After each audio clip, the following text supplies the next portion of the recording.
27장은 그 첫 시작이 어제 보았던 6장과 동일하게 시작합니다. 1절이 여호와의 말씀이 내게 임하여 이르시되, 어제 잠깐 말씀드렸죠. 이 1절과 2절 사이에 어떤 텀이 있다고요. 말씀을 받아 적는 에스겔의 모습이 이 1절과 2절 사이에 숨겨져 있습니다. 말씀을 받아 적는 이유는 무엇 때문이라고요? 복음을 전하기 위해서입니다. 하나님의 말씀을 전하기 위해서. 이 7장의 말씀은 오늘은 13절까지 읽었지만 이 말씀 전하는 것은 27절까지 다 할 겁니다. 이 7장의 말씀은 두 가지 의미로 예언되어진 말씀입니다. 첫 번째 의미는 예루살렘의 패망에 대하여, 예루살렘이 멸망할 것이다, 하나님께서 그를 심판하실 것이다 라는 그 예언이고요. 또한 이것은 동일하게 마지막 때에 하나님이 어떻게 심판하실 것인 것에 대한 계시이기도 합니다. 이것을 보고 이중계시라고 얘기하는데요. 그러니까 1차로는 예루살렘의 패망을 통해서 이루어졌고요. 이제 마지막 때가 되면 또 이 똑같은 방법으로 하나님의 심판이 임할 것이다. 그러니까 예루살렘이라는 것을 표상으로 삼아놓고, 예루살렘이 왜 하나님의 도성이었는데, 하나님의 성전이 있는, 하나님을 예배하는, 그리고 하나님의 백성들이 있는 곳이었음에도 불구하고 하나님은 그들을 왜 심판하셨는지 그 이유를 이야기하는 겁니다. 이 이야기는 거꾸로 얘기하면 무엇입니까? 마지막 때에 하나님의 자녀들 가운데에서도 심판이 임할 수 있다라는 거예요. 모양은 교회에 나와서 신앙생활을 합니다. 주일을 지킵니다. 11조 생활도 합니다. 말씀도 열심히 보려고 노력합니다. 그러나 그들 가운데에서도 하나님 보시기에 하나님의 눈밖에 나는 이들도 있을 수 있다는 것입니다. 그러니까 그런 사람들, 그러면 하나님은 어떤 사람들을 가증히 여기시는가? 내가 명패는 그리스도인이라고 명패는 달았는데, 명패를 달았다는 그 하나로 하나님이 나를 기뻐하시는가? 아니면 내 어떤 영역 때문에 하나님이 나를 가증히 여기시는가? 그 기준을 오늘 7장에서 이야기합니다. 2절에 보면 이스라엘 땅에 관하여 이같이 말씀하여 끝났도다. 이 땅 사방의 일이 끝났도다. 이 땅 사방의 일이 끝나는 그때에 일어난다는 겁니다. 어떤 일이 일어날까요? 그 일에 대하여 이렇게 얘기합니다. 4절에 보면 내 행위대로 너를 벌하여 내 가증한 일이 너희 중에 나타나게 하리니 내가 여호와인 줄을 너희가 알게 하리라. 행위대로 너를 벌하는 때가 온다는 거예요. 참 무서운 얘기이지 않습니까? 하늘나라에는 책이 두 가지가 있다고 그러죠. 나의 이름이 기록된 생명의 책이 있고요. 또 나의 행실이 기록된 죄의 명부가 있습니다. 죄의 명부가. 그러니까 하나님의 말씀대로 살아가지 아니한 것들을 어느 순간에 심판의 때가 온다는 거예요. 그러면 행위대로 벌한다라고 말씀하셨는데, 이 행위대로 벌한다면 아마도 세상에서 구원받을 사람이 얼마나 있을까요? 얼마나 있을까? 예수님은 어떻게까지 행위로 죄 짓는 것에 대하여 어떻게까지 얘기합니까? 마음으로 지은 죄도, 간음을 하지 않았어도 마음으로 간음했냐? 그 간음과 똑같다라고 말씀하시죠. 그 예수님의 잣대로 우리의 삶을 심판하신다면 그로부터 자유로울 사람은 세상에 아무도 없을 것입니다. 아무도 없다는 겁니다. 그래서 필요한 것이 무엇일까요? 은혜가 필요한 겁니다. 은혜가. 지금 에스겔을 통하여 행위로 심판할 것이다 라고 말씀을 선포하신 중요한 이유는 무엇이에요? 돌아오라라는 거예요. 이 심판이 이루어질 텐데 그 심판으로부터 벗어날 수 있는 길을 지금 에스겔을 통하여 가르쳐주고 있는 겁니다. 너희가 지금 그대로 살아간다면 지금 하는 생각, 지금 하는 행동, 그것을 버리지 못하고 말씀이 아닌 생각, 말씀이 아닌 행동들을 버리지 못하고 살아가면 엄청난 재앙이 임할 것이다. 그것을 경고하고 있는 것이죠. 따라서 이 경고의 말씀을 깨닫고 받아들이게 되어진 사람들은 어떻게 될까요? 행위의 변화가 일어나는 것입니다. 제일 첫째는 생각의 변화가 일어나는 것입니다. 내 안에 죄인된 생각을 했던 그 모든 것들을 주님의 보혈로 씻는, 회개하고 씻는 생각의 변화가 일어나는 것이죠. 이 생각의 변화가 일어난 사람들에게 나타나는 현상이 있어요. 그게 뭐예요? 주야로 말씀을 묵상하는 삶을 사는 것입니다. 엉뚱한 세상 것에 이 나의 생각을 빼앗기지 않는다는 거예요. 주야로 말씀을 묵상하며 살아가는 것. 그런 사람들은 입을 열면 무엇만 나올까요? 내가 묵상한 말씀이 튀어나오는 거예요. 말씀이. 그리고 회개한 사람들은 주야로 말씀을 묵상하다 보면 어떻게 돼요? 말씀이 이끄시는 대로 살아가게 되는 것입니다. 말씀은 내 발의 등불이라 시편 기자는 이야기하죠. 그렇게 내 발에 등불 되어져 내가 실족치 아니하고 살아갈 수 있도록 살아간다라는 겁니다. 그것을 위하여 지금 에스겔을 통하여 하나님은 행위로 심판하신다라는 무시무시한 예언을 지금 하고 계시는 겁니다. 이 예언이 얼마나 무시무시한 것이냐면 5절에 보면 주 여호와께서 이같이 이르시되 재앙이로다, 비상한 재앙이로다, 볼지어다 그것이 왔도다. 그러니까 재앙이로다라고 했는데 그 앞에 이 서술어가 비상한이란 말을 썼습니다. 이게 이 개역 개정판에는 비상한, 그래서 이게 무슨 말이야? 비상한다, 날아오른다는 얘기야, 이렇게 생각할 수 있지만요. 이걸 원어를 그대로 해석한 말을 임기 5년 동안 아주 많이 썼던 사람이 하나 있습니다.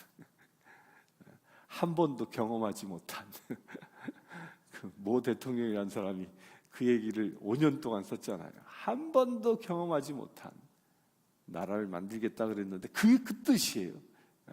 원어의 뜻은 너희가 세상에서 한 번도 경험하지 못한 어마어마한 재앙이 임할 것이다 라는 겁니다.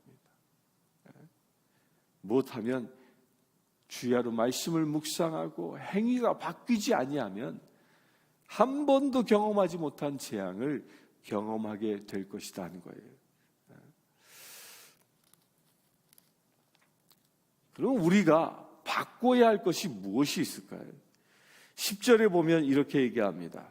볼지어다 볼지어다 임박하도다 정한 재앙이 일어나니 몽둥이가 꽃이 피며 교만이 싹이 났도다. 몽둥이가 꽃이 폈다. 여기 11절에 보면 죄악의 몽둥이가 되었은즉, 이게 몽둥이로 표현되어진 것은요, 누구를 얘기하는 느부갓네살 왕을 이야기하는 거예요. 느부갓네살의 그 왕이 몽둥이가 되어서 교만의 싹을 핀 자들을 내리친다라는 이야기입니다. 그런데 우리가 악한 행동을 하게 되어지는 그 첫 번째 단초가 어디에 있냐면 내 안에 있는 교만이라는 교만. 그러니까 교만이 우리로 하여금 말씀대로 살아가지 못하도록 하는 죄악의 가장 밑바닥에 있는 요소라는 겁니다. 그래서 신앙인들이요 가장 경계해야 할 덕목 중에 하나가 교만입니다. 교만. 그러니까 교만하냐 겸손하냐 그건 어떻게 구분할 수 있냐면요, 교만한 사람들의 특징은 남들을 비판하길 좋아합니다. 교만한 사람들은 자기의 죄를 회개하고 자기의 죄를 고백하지 않습니다. 겸손한 사람은 나의 허물을 고백하고 나의 죄를 고백합니다. 그리고 내가 죄인됨을 인정합니다. 그런데 교만한 사람들은요, 자기의 허물을 감추고 끊임없이 남을 공격합니다. 남의 허물을 들추어내고 너 그거밖에 되지 않아, 너 그런 인간이야, 남을 찔러대는 일들을 교만한 자들이 하는 것이죠. 비판의 칼이 더 높은 날카로운 사람들, 이런 사람들이 교만의 원형의 모습이라는 겁니다. 여러분들은 심판하는 자입니까? 아니면 겸손히 회개하는 자입니까? 왜 하나님이 교만한 자를 그처럼 싫어하시냐면요, 교만의 결과가 누군가를 정죄하기 때문에 그래요.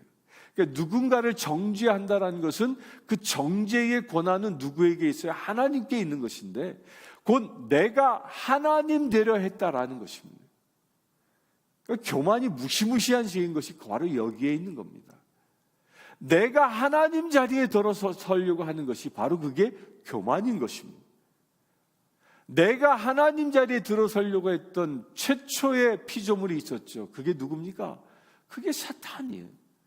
루시퍼가 하나님을 찬양하며 예배하는 존재로 창조되어졌음에도 불구하고 그 찬양과 예배받는 것을 자기가 받으려고 했던 것이죠. 하나님의 자리에 자기가 서려 했던 것이죠. 그러자 하나님은 그를 쫓아냈던 것입니다. 교만이 무서운 게 무엇 때문이라고요? 내가 하나님 되려 하는 그 마음이 교만인 것입니다. 아담과 하와가 처음 선악과를 따먹은 이유도 무엇 때문이었습니까? 너희의 눈이 밝아져 하나님처럼 되고자 하는 마음이 있었기 때문에 그 사단의 유혹에 넘어가 선악과를 따먹지 않습니까? 교만이 그와 같은 것입니다. 내가 하나님 자리에 서려고 하는 것, 이것이 교만의 모습입니다. 그 교만의 모습이 무엇으로 나타난다고요? 정죄함으로, 비판으로 나타나는 것입니다. 그래서요, 이 세상은요, 이 사람들은요, 찔르면 어떡할까요? 너 죄인이야, 너 잘못됐어, 너 같은 인간이, 이러면서 찔러대면 사람들은 피합니다. 아이고 아파로 피합니다.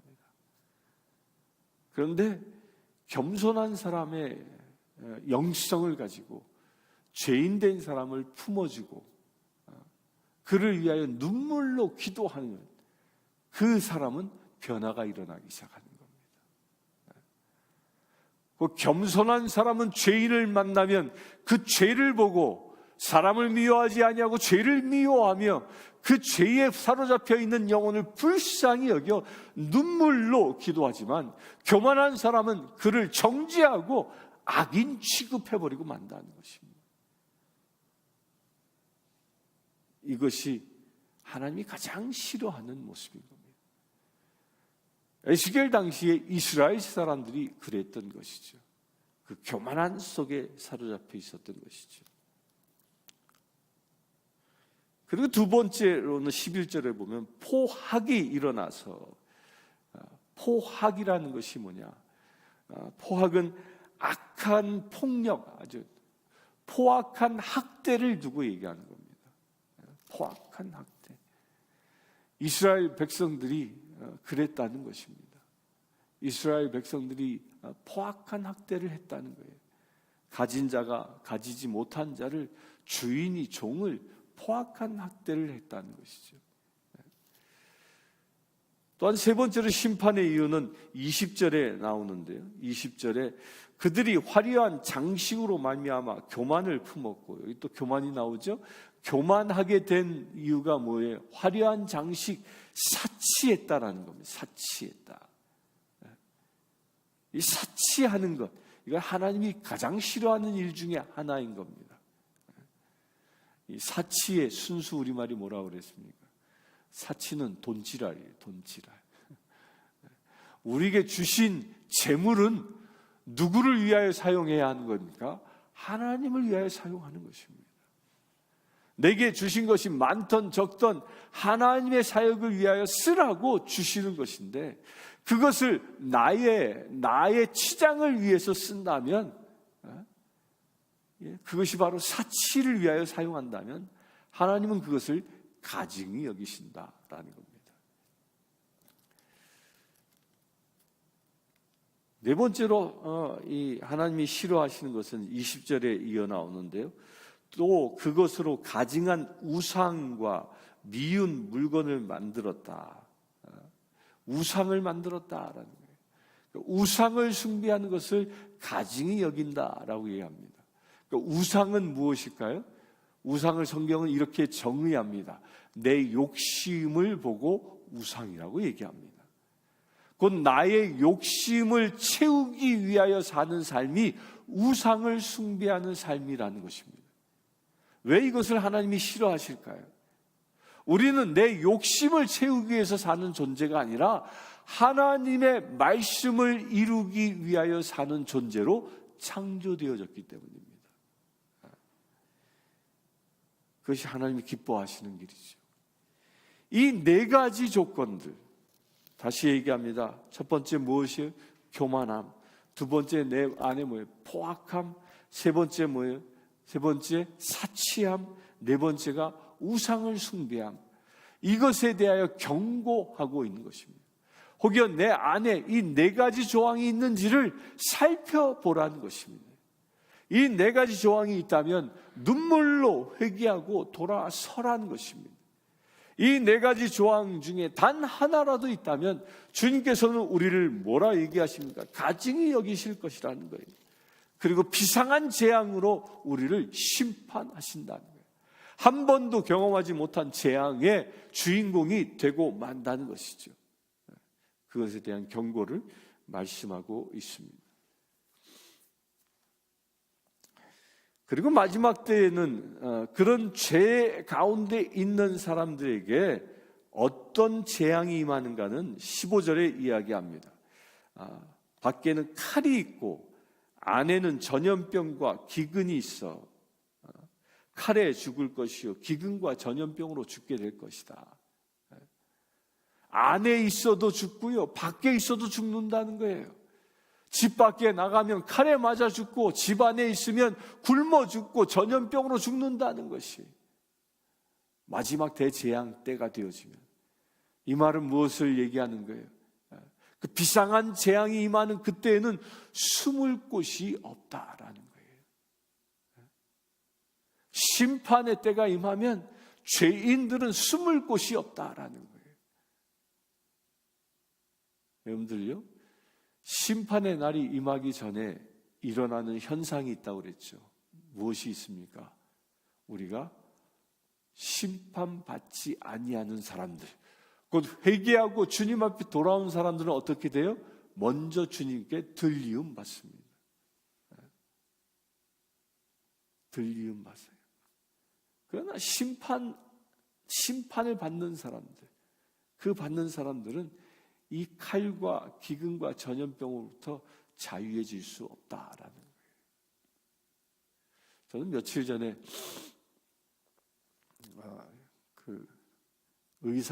미국 의사가 전하는 얘기를 전해 들었는데, 요즘 노약자일수록 마스크 쓰고 다녀야 되겠더라고요.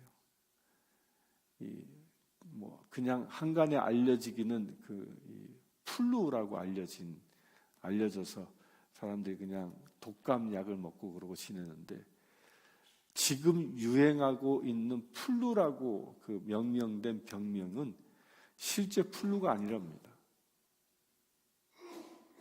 이게 신종 바이러스라는 거예요. 예전에 플루 걸리면 보통 한 2주 정도 고생하죠. 지금 한 달이 지나도 안 낫는다는 거예요. 우리 그 아르헨티나 그 가족들이 지금 한 달이 지났는데도요, 아직도 안 났어. 아직도 온 가족이 무서운 전염병이 돌고 있다는 거예요. 지금 미국 정부에서도 이거 쉬쉬하고 있답니다. 대선을 앞두고 또 다른 팬데믹으로 인하여 이 나라가 어지러워질까봐 쉬쉬하고 덮고 있을 뿐이지, 지금 도는 것이요 심상치 않다는 거예요. 여러분들도 주변에 경험할 겁니다. 조심하십시오. 예방접종 하시고 사람들 많은 곳에 가면 이 마스크 하시고 주의해야 합니다. 이런 것들이 다 뭐예요? 전염병의 징조들이 지금 오고 있는 겁니다. 바이러스 학자들이 얘기하죠. 마지막 종말의 때가 되면 사람들이 이 신종 바이러스에 의하여 죽는 날이 올 거다는 거예요. 그러니까 바이러스의 특징이 뭐냐면 치료약이 없다는 거예요. 바이러스는 변형을 자주 해서 치료약이 없다는 거예요. 그런 때가 지금 실제로 보여지고 있는 겁니다.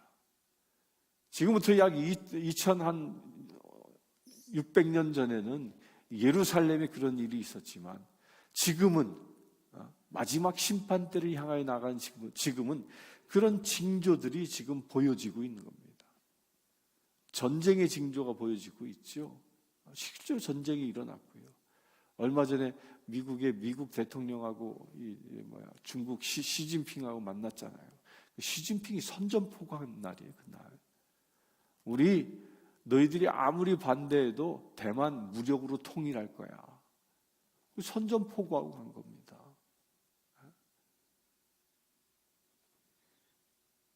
이런 전쟁의 칼의 이야기가 들려지고 있고요. 또 기근의 이야기도 들려오고 있습니다. 엘니뇨에 의하여 이 곡창지대가 에서 나오는 양식들이 사라지기 시작했다는 거예요. 이게 지금 점점 현실로 다가오고 있습니다.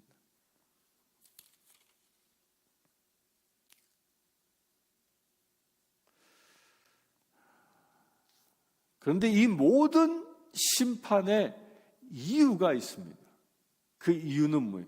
죄 가운데 하나님이 없다고 살아갔던 세상 사람들에게, 그 죄인들에게 무엇을 증명하기 위함이냐면 27절에 보면 내가 여호와인 줄을 그들이 알리라. 누가 하나님임을 그들이 알게 하시기 위하여 심판하신다는 겁니다. 심판의 결론입니다. 여러분들은 어떤 것을 선택하겠습니까? 심판을 당해서 여호와가 하나님이셨구나 라고 뒤늦게 깨닫는 자가 되겠습니까? 아니면 먼저 회개하여 세상의 통치자가 하나님이여 나의 아버지가 하나님 되심을 믿음으로 고백하여 주의 자녀로 회복하는 길을 선택하시겠습니까?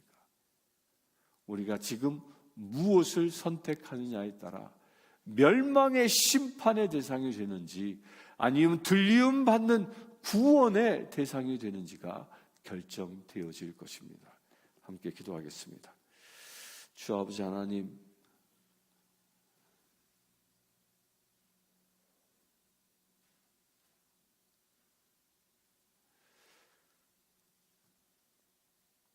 행위로 심판하신다 말씀하셨습니다.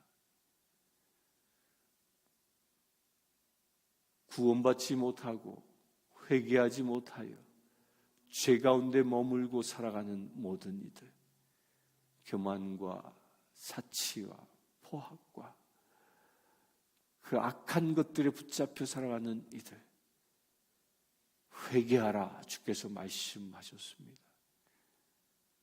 아직 마지막 재앙의 때가 닥치지 않았기에 주님은 회개할 기회를 우리에게 주고 계심을 말씀하셨습니다. 주님, 이 말씀을 우리가 받기를 원합니다. 내 안에 있는 모든 죄악 덩어리들을 예수 이름으로 회개하며 예수의 피로 씻겨지기를 원합니다. 주님, 우리를 받아 주시옵소서. 우리가 정결하게 되길 원하오니 주여 우리를 받아 주시옵소서. 정결한 주의 백성 되게 하여 주시옵소서. 아니, 정결하고 거룩한 주님의 자녀로 회복되게 하여 주시옵소서. 그래 주님, 온전히 주님만 증거하며 온전히 주님의 말씀에만 순종하며 살아갈 수 있는 거룩한 믿음의 제들 되게 하여 주시옵소서. 우리 주 예수 그리스도의 이름으로 기도드리옵나이다. 아멘. 이 시간 찬송가 305장 찬양하면서 준비하신 예물을 하나님께 봉헌하겠습니다.